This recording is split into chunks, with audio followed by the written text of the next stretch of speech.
Hi guys! Magandang gabi. Pakita ko sa inyo ang aming Christmas tree. So, tonight is, ano na bang oras? Alexa! Elekela? Il est 21h. Yan. 9 o'clock na ng gabi guys. So, andito ako. Nagtatrabaho.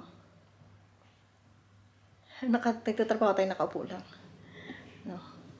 So, yun. Kapag babysitting, usually nagawa ko na nato ng mga vlog. Babysitting yung tawag kapag ikaw ay mag-overtime. For example, pumunta yung mga employer, mayroon sila mga party or ano. So, magbe-babysit ka. Yan, sa gabi. So, upo ka na lang noon. Babantayan mo na lang yung mga batang natutulog. So, napatulog ko na yung dalawa, si Matmat na Raprap. And holiday na pala dito guys. Ang pasok ng mga bata ay hanggang sa ano na lang, hanggang sa Friday, hanggang bukas. And, yan, ipakita ko sa inyo ang aming Christmas tree. Fresh na Christmas tree. Ganda, di ba? Yan. And, ano ba yung tanong? May nag-comment dito sa YouTube natin kung meron daw factory na in-applyan sila sa Germany. And, magkano yung sabi mo? 250,000 yung placement fee, no? Na hinihingi at saka naghihingi ng deposit na 65,000. So, hindi ko kasi yan masasagot kasi hindi ko alam yung agency. Ano ba yung agency? And, nasan ba kayo nakabase ngayon? Kung na-check nyo naman yung agency, ano yung agency, and anong tawag dito? Na-check nyo sila kung legit, may mga napaalis ba sila, mayroon ba silang license, syempre, titingnan mo muna kung may permit ba sila na, kumbaga may mga lisensya ba sila na legit talaga sila na agency. And dapat meron silang official receipt ng company nila kapag mag-i-issue, kumbaga parang kapag magdi-deposit ka na, hingi sila ng deposit. So kailangan meron kang pangahawakan na official receipt na license yung company na may permit na legit sila ng mga agency. For example, kahit hindi sa Pilipinas yung agency, kung sa Dubai sila naka-registered or kung saang bansa, dapat meron silang permit na legit sila, na may lisensya sila. So, yun. Kasi hindi ko alam kung ano yung agency na in-applyan nyo. And kaya hindi ko din masasagot yung tanong mo kung okay lang ba yun.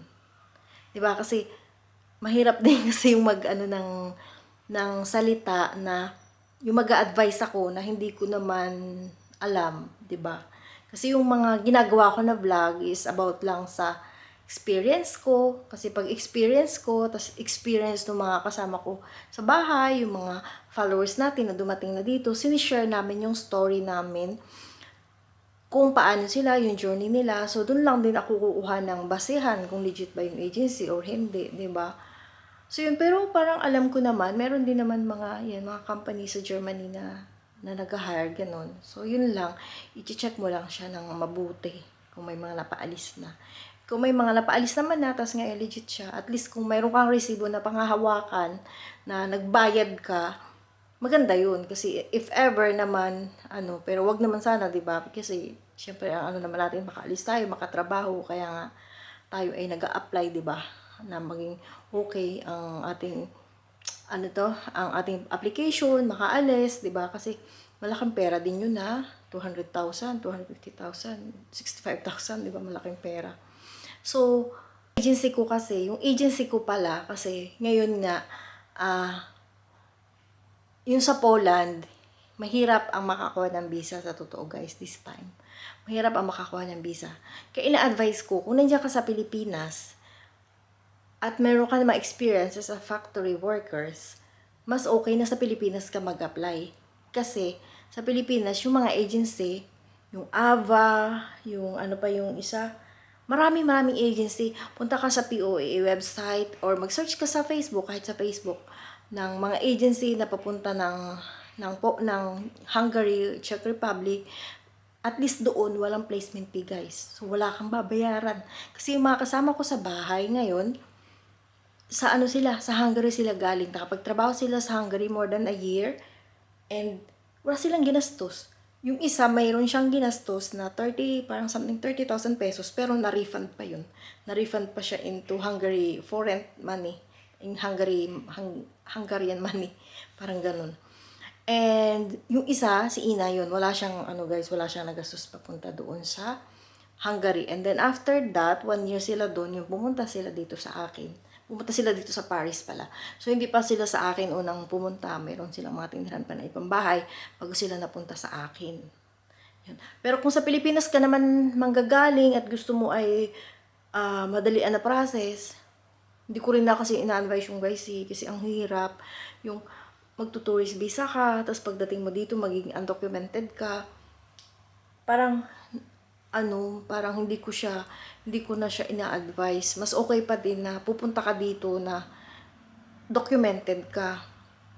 Pero kung dito sa Paris kasi, dito sa Paris, bibihira yung mag-hire sa'yo na direkta ka dito na makakapagtrabaho ka unless na like accountant ka. Alam ko pag mga ganyang skill ka, accountant ka, engineer, yan, nurses or doctor, parang mayroon silang mga company sa Pilipinas na ipinapadala ka dito, pero mas kailangan mo talaga na mag-aral ka ng French. Dapat ay marunong ka mag-French. Kasi dito, hindi ka pwede magtrabaho ng skilled o yung profession mo kung hindi ka talaga marunong mag-French. Yan. So, pangkaraniwan na pumupunta dito yung nag-i-start sa undocumented, na alam mo naman yung kagaya sa akin, na pinagdaanan ko yung situation ko na ganyan. So, mag-uumpisa ka muna sa housekeeping, nanny, yung mga cleaner, ganyan. So, which is good na rin naman kasi may mga karamihan naman dito din, tumatanggap naman yung mga employer ng ganon ang situation. Pero kung ako ang tatanungin, at lalo at bata ka pa, hindi ko na-advise na ganon yung gawin mo. Kasi parang, sayang yung chance. Parang hindi mo na magagamit yung fashion mo, kung ano ba talaga yung gusto mong gawin.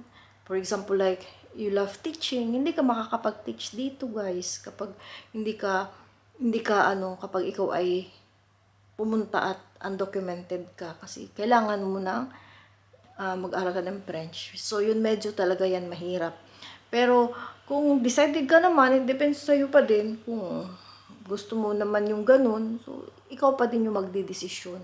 Pero yun nga, kung doon sa mga nagme-message sa akin sa Facebook at saka dito sa YouTube, nagko-comment na gano'n, ano yung may advice, kung hindi ko na ina-advise yung gano'n na magtutourist ka, tapos magtatrabaho ka dito, medyo mahirap.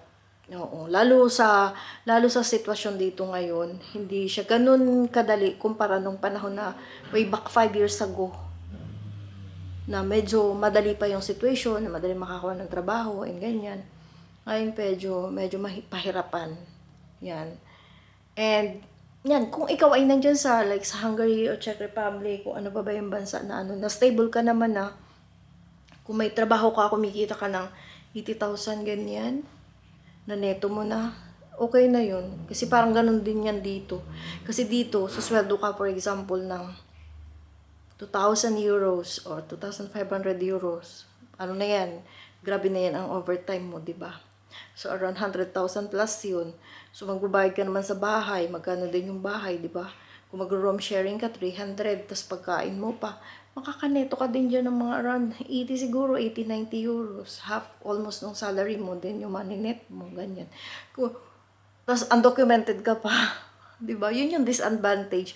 Pero kung nasa iba kang party, like Hungary, and you earn like 80,000, 90,000, okay na yun.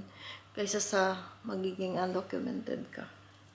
So, yun yung aking advice. And, yeah, thank you so much everyone sa palaging pagsuporta. Sabi kasi nung iba, kanina sa school, sabi niya, nagbablog daw ako nga dati. Oo, dati pa ako nagbablog. Sabi ko, alam naman na, papanood na nila ako dati pa. Ngayon, parang ngayon lang ulit ako. Sige na nga, mag-vlog. Sabi niya, mag-vlog ka kasi ulit. Ganto, ganyan. So, yun. Yeah, I try my best na makapag-vlog ulit. Parang kasi ang dami kasing nangyari, guys. So, sa kasusunod, siguro si-share ko sa inyo ulit. I-open ko ulit sa inyo yung ating YouTube channel, yung ating channel, yung aking buhay. Kung ano yung mga nangyari kasi before, di ba? Alam niyo yung sinusundan niyo ako.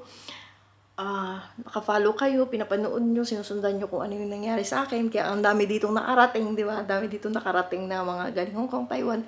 Kasi sinundan nila yung journey ko, sinundan nila yung process ko, and nandito na din sila sa France. So yun lang, we keep going, gawa ulit tayo sana ng mga vlogs para may ma-share ulit ako sa inyo. We keep going lang, and God bless us all guys, and we love you all, and Merry Christmas and Happy New Year everyone.